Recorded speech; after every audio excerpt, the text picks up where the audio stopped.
And then I come out and I look at the people in the room and everybody goes, that's the one. That's the one. And I was like, yeah, okay, thank you. And I'm like in this, like, because all of a sudden I felt it, but that's that hard.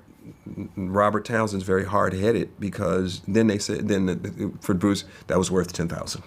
It was worth it. I was like, thank you. And then that's what you see in the movie. I mean, but see, my question is, how much of that is genius and how much of that is God? I think it's all God. I get out of the way, man.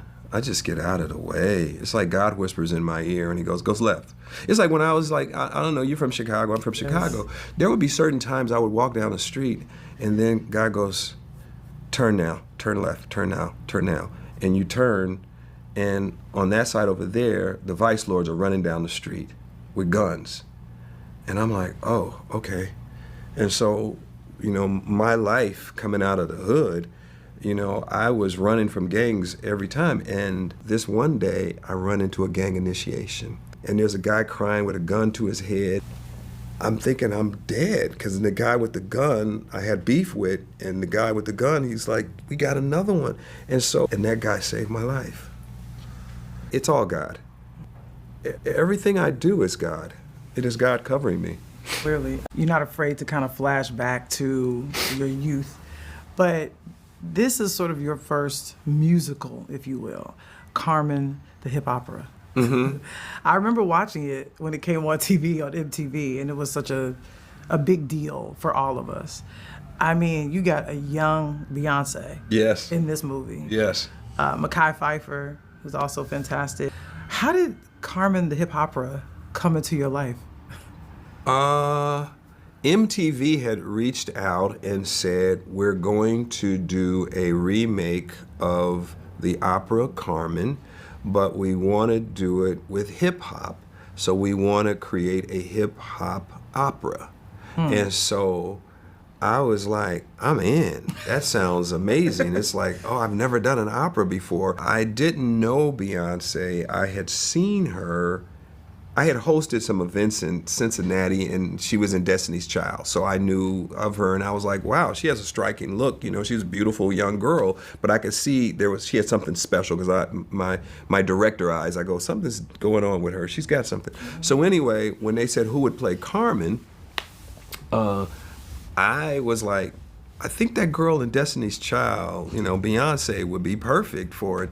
And so they were like, has she acted before? And I was like, no, but I think she'd be perfect. And they go like, Robert, you know, because I always get that pushback, because I'm always, Robert, you know, what are you doing? That's a constant in your life as well. Yeah, so I go, I think she'll be really good. She's gonna have to audition. I go, but she's in Destiny's Child. We don't care. We need to see her audition. So anyway, she has to come to New York to audition. And so she comes to the audition. Her first audition, she's with the head of A&R to make sure, protect her client. She's got security with her because she's in, you know. So I can see she's nervous, like really like nervous, shaking and everything. And so then, you know, like me, I have an arsenal when it comes to getting performance or, you know, making somebody comfortable. So then I say to the head of the, her A&R person, I said, you're gonna be in the scene too. I need you to read this. And bodyguard, I need you to read, Mr. Townsend, I don't act, Mr. Townsend. You act in the day, nigga. And so he goes like, okay, and they were like, and then she had to read. They started to sweat and really get nervous, and then she was watching them get nervous, and then she got stronger. And so then I said, oh, there it is. Oh, there it is. And then she was like, can we do it again? Can we do it again? And can I do the death scene? I said, let's do the death scene. Okay, let's do it again. And she had the red bottoms on. Come on. And whatever the outfit, you know, whatever the thing was expensive. And I said, you know, take the bullet here, take the bullet there. You know, let me see, roll around now. You know, da-da-da-da, da-da-da-da. And I'm watching her, and we're videotaping the whole thing. Take the camera off the tripod. Let's go. Okay, follow. Let's go back. Okay, great. Okay, and I said, okay, thank you very much. Would you like to see it again? We could do it again. I go, no. That's it. Now, let me say this. Watching her blossom into the superstar that she has become, I saw it in that room, because there's certain actors, actresses' first audition, they wouldn't go all the way there. She went all the way there. Last credit that I wanted to talk to you about is a documentary that you did about your own movie. And I went to the theater to see it because I was so excited that you reached out to me. You are a real one. You reached out and you were talking about how much you love, and I, because I'm not even on social media, and I get this whole thing, and it's like, I'm gonna tell you something about this movie, this documentary. This shit is so good. I just want to tell you something, Robert Townsend. This need it. I was like, oh my gosh, she really. This is okay. And I said, thank you. Your ass went like. I was like, that's it. Because I was in that theater, fucked up. Okay. Crying because you're still you're a filmmaker through and through, so you know how to get us. And at the end of the movie, well, yes, and I don't want to ruin it for anyone. I think everyone should watch this documentary. If you're a fan of the Five Heartbeats, cool. If you've never seen the Five Heartbeats, I think you can still watch the documentary and enjoy it. And of course, you're going to want to go watch the Five Heartbeats after you watch the documentary. But what really, I think, just messed me up and took me out was the story about the man that you saw, I think, at a coffee shop, who shared with you how the movie changed his life.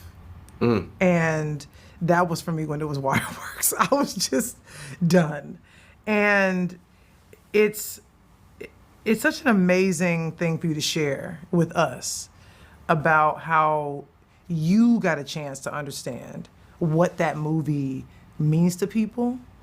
And I just know you didn't have to make that doc. And also because you don't have any of the fucking footage of the movie. So you're giving us storyboards and you're still being Robert Townsend, where you're like, I'm gonna do the documentary without having any footage from the movie. Yes. I'm gonna use my own footage that I took while filming it. What was the driving force behind you making this very special documentary, which is the making of the Five Heartbeats? Sometimes you create something and you can't escape it. Wherever I go to somebody, Five Heartbeats, Duck, where it is, Cry Boy, Gang, people come up and I'm just like, be at a grocery store at the gas station, people start singing, And so, and fans, sometimes they just go, we want more, we want more, we want more. And then, because I'm really quiet and private, I never really talk about my process. And so people were like, how did you do that? The cast is so perfect, the music, how did you, the writing process, da-da-da-da. And so, when people kept bombarding me with it, I was like, you know what? I've never revisited any of my work. Once I do it, it's done. And so I said, but you know what? As a love letter to the fans, I'm going to do a documentary and kind of share with you my process and how I do what I do, because there is a part of me with the documentary, I go, if you really are a fan and want to know how I cook, how I make the sausage, how I cook it, how I create it, I'm going to take you inside my creative process. And so that's really what the documentary was. It's kind of like a masterclass with Robert Townsend, because then you go like, oh, damn, he wrote it again. Okay, oh, and he did the music. Oh, he was looking for the songs. And you go through every stage and you see me finding the actors, all of that. But I just wanted to hopefully inspire filmmakers out there to know that whatever you want to do, you can do, and that, I don't think anything is hard. I think the journey is the journey. Like, nobody wanted it. Nobody was like, Five Heartbeats, what is he doing? Why is he doing this movie? Why does he want to do this movie? And then when you see the test scores and the executives, we should cut this church scene and just let Eddie die, and I was like, no, and then all of a sudden, God shows up in my life always. And, God is like, I got you, Robert, I got you. I'm outside. I'm in Pasadena walking on the street. And if the test screening doesn't go well, they will cut out the scene with me and my little sister. They will cut out the church scene. I will have to add all this voiceover stuff. And I'm just like, oh, God save me. And the screening is over with. And I go in that theater and where they're still looking glum, like, yeah, you know, some people applauded, some didn't. We're waiting on the cards. The cards will tell us everything we need to know. The cards. And then the cards come back, and it's the highest rated film, and one of the highest rated films in Fox's history. I got a few scars, but it was fun. I will not change anything about the journey that I've been on. And for real artists, the real ones, they know that, you know, there's no negative. It's all life lessons to learn. Yeah. That's all. I think that's how many would describe you.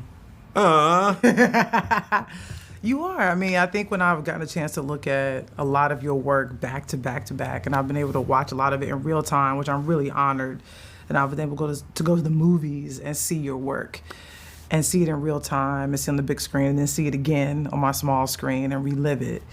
But I think what I keep seeing is themes of family, Yes. of trying to be a good person and doing the right things and following your dreams no matter what. And I think your work continues to stay with us and live with us because of your undying passion and love for what you do, and because you've been such a student of all of it. I think you remind me to always be a student, no matter how good the work is, no matter how good the work gets.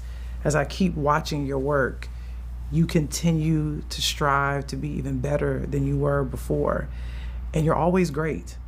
Well, thank you. So Thank you. Thank you for letting your grandmother's words come in one ear and out the other, because your purpose, your mission has affected so many of us.